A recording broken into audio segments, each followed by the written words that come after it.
What's up, you guys? It's Extra Eric, and I am here with Charli XCX. How are you? Hey, I'm good. How are you? I am so excited to be doing this with you today. Great, good. So, as I said before, we did 103 questions long ago, and I have to say thank you because it was actually my first real artist interview ever. That was my test. Damn. And the video killed so much. Yeah, cool. And that was back in January of 2017. And since then, you have dropped so much new music. We've had Number One Angel, Pop 2, Charli, all the singles, Boys, 5 in the Morning, No Angel, Focus, everything. How's it been dropping so much new music? It's been cool. I mean, I work really quickly and I love recording fast and I make music, quite a quick pace. So I'm just happy to be putting it out and that people are into it and want to party to it, so it feels good.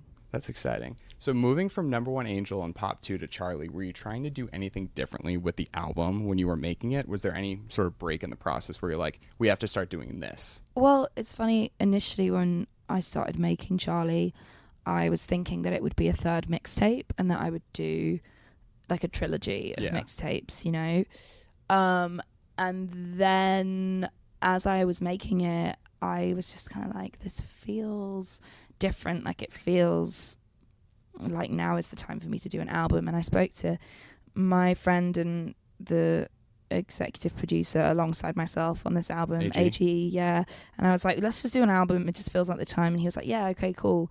And so then it sort of morphed into making an album. But the process was the same. I mean, we didn't change the way we work and we didn't kind of change our criteria for how to write songs or anything. It just, I think it feels more personal.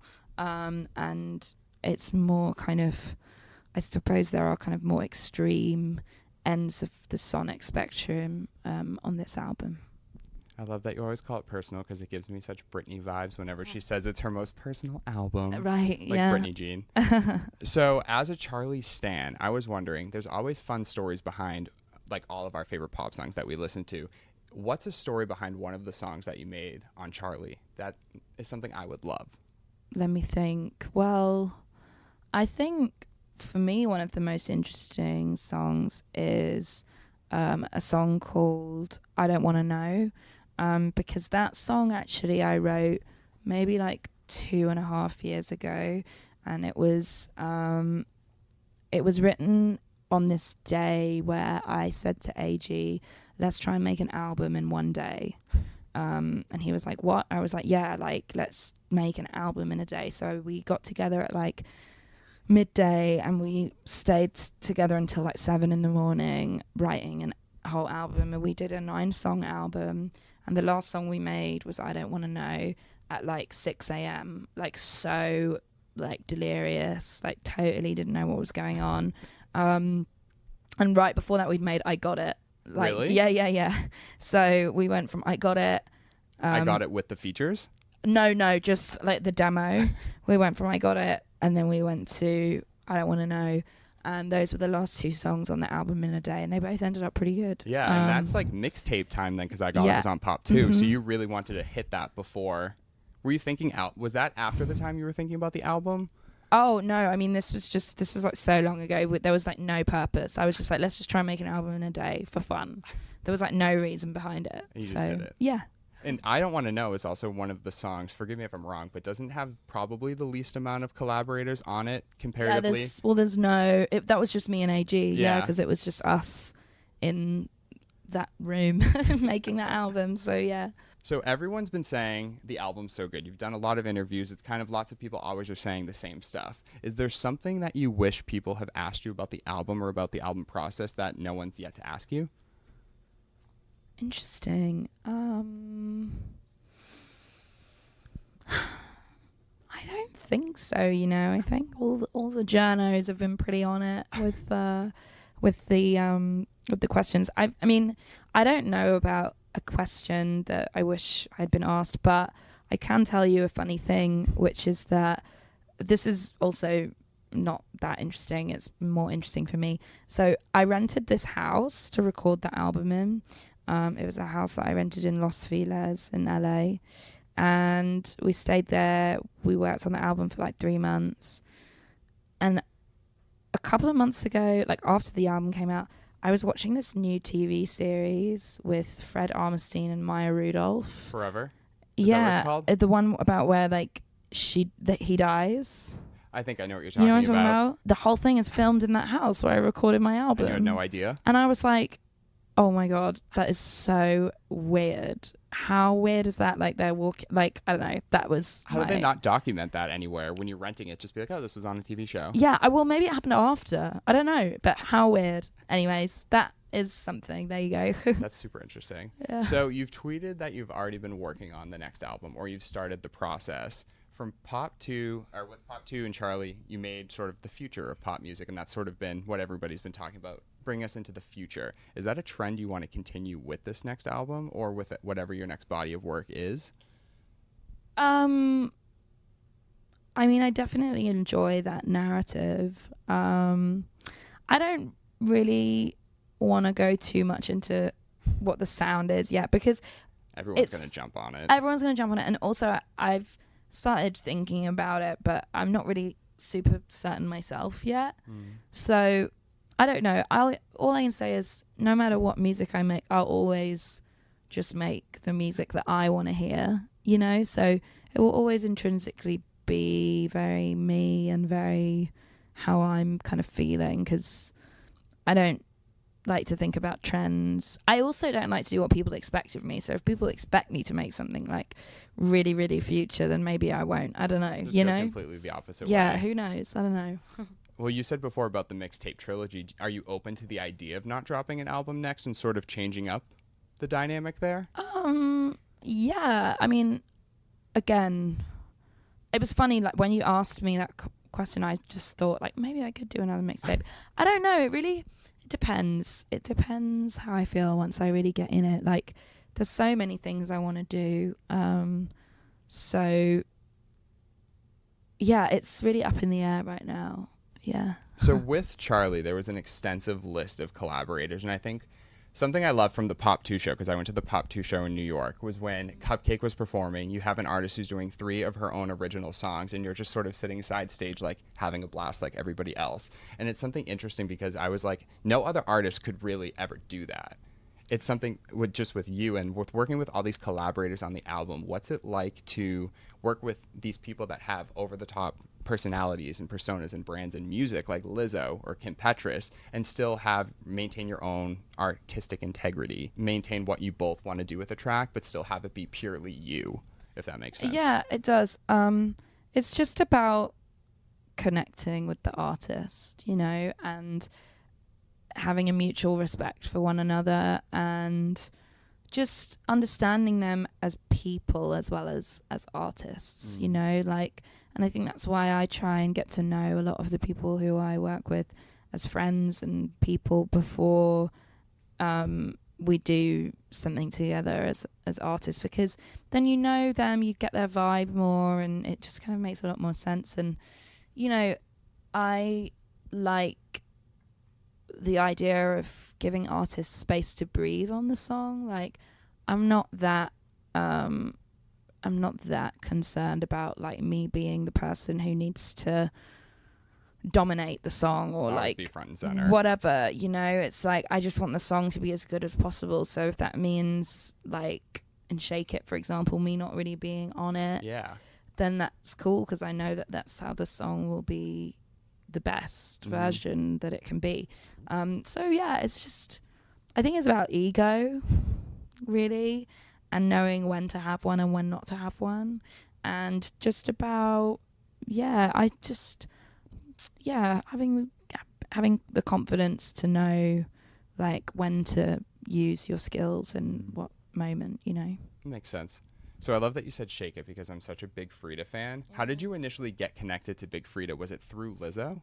No, actually, but obviously I know that they have worked together before. It was actually really random. We met in Yonkers at this event that we were both performing at, and we just got talking, and we'd kind of, I think, been on email before and spoken about like the idea of doing some stuff together. And then we met at this event, and I was just like, well, this is the first time we'd met in person. I was just like, you're so cool. Like, I don't know. And Freedia was just so down to earth and really kind, and I think Big Freedia's just got such an important space in music and in culture and in the queer community as well, and she's just really inspiring to me, how she's always done her own thing and really like been true to who and what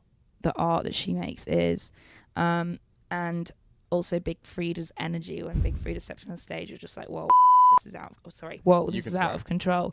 So I really wanted to work on something together, and so we exchanged numbers and we kind of got talking back and forth, and then I had the idea for Shake It, and I think I sent it to Big Freedia first.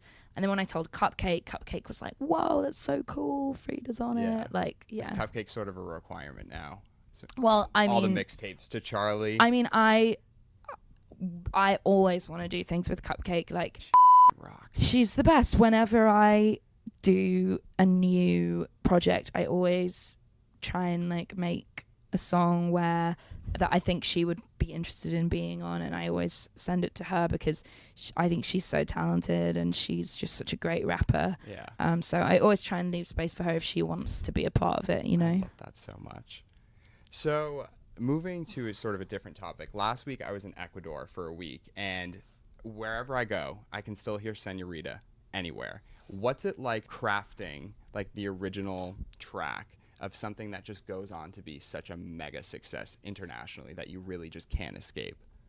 Well, the thing is, you obviously don't know that at the time, you know, so you just, with any song I make, you just try and make it the best that it can be, and you believe it's good, but I feel like the second anyone's like, this is a hit, it's probably not, you know. But with that one, yeah, I don't know, I was in LA working with Andrew Watt and Ali Tamposi and Jack from Clean Bandit. We were kind of the original people who were making that song, and the idea came together actually the day after I wrote White Mercedes with Andrew and Ali, and I knew immediately that the song wasn't for me, but that it was good. And so was it because it was too poppy at the time, or yeah, and also just that kind of Latin flair didn't feel authentic to me, you know, to who I am as an artist, even though I really, really love that world of music, you know. Like Latin American artists are so dominant right now and so forward thinking, and this kind of like Latin pop flair it just wasn't right for who I am, because I'm not a part of that culture really, you know.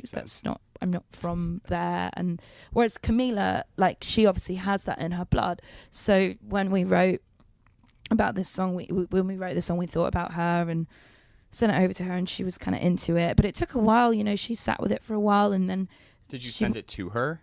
I didn't send it to her. I think Andrew did. But we were on tour with Taylor together at the time, so we were talking about it a little bit. And she wanted to do it with Sean, and they were talking about it. Like, it was just a long, everyone having a long conversation about it. And obviously both of them write as well, so they kind of wanted to write on the song and make it more their own. So it took a while to get it together, but I just kind of like sat by and like let it happen. And when it did happen, I was like, this is cool.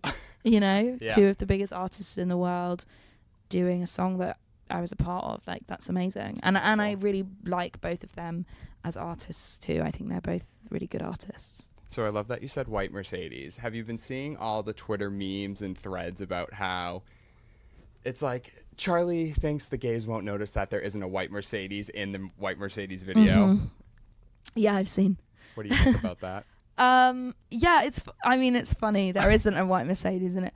Because I feel like that's something you would do on purpose. Well, just to, like, yeah, I mean, I definitely did ask Mercedes for a car, but they were like, we're not going to give you a car to blow up. So I was like, okay, cool, fine. So I guess I'll just put other cars in it. But yeah, no, I mean, whatever. I'm happy people are making memes out of it. I'm always happy for memes to be made, you know? Have you seen the Kylie Jenner meme that's been floating around the past few days? Which one? Rise and Shine. Where she sings. Sort of stormy. I'm so excited because my one dream is that Kylie Jenner becomes a pop star. So just her singing those 3 words is a step in the right direction for me. Because someone made a dubstep remix out of it. Oh my God, so funny. The internet's wild. Well, I saw that Ariana wanted to sample it. Already? Yeah, I didn't see that. Yeah, she put it on her story. She was like, can I sample this? So I love it. I hope she does. That's incredible. Well, I had one last question for you. As you said before, you were on the Rep Tour, which was incredible. I was at 2 of the 3 Gillette shows. She's recently announced Loverfest. Any expectation that we can see you at the show? Has she asked you to be a part of it? In my head, I like to think she's going to do an all-female lineup. I don't know what the lineup is. I think it's really cool that she's doing a festival that feels like really special and unique. And I'm sure whoever the lineup is, it will be really great. Because I think she listens to a lot of good music. I remember a long time ago, way before the tour, she like made a playlist, like a breakup playlist for one of her fans with like a really deep cut of one of mine on like the song Stay Away, one of the first songs I ever released. And I was like, damn, that's cool, she's got good taste. So I'm sure the lineup will be really great, whoever's on it. Well, to wrap up the interview, I wanted to sort of ask, what's something interesting you could tell us about Charli XCX? Maybe there's nothing interesting about me. I don't know. I've got nothing. I might change my hair for the next album. That's not that interesting. I don't know. I'm sorry. I'm blanking. Nothing. I'm very boring, apparently. Well, thank you so much for doing this. Thank you. I appreciate it. Yeah, you're welcome.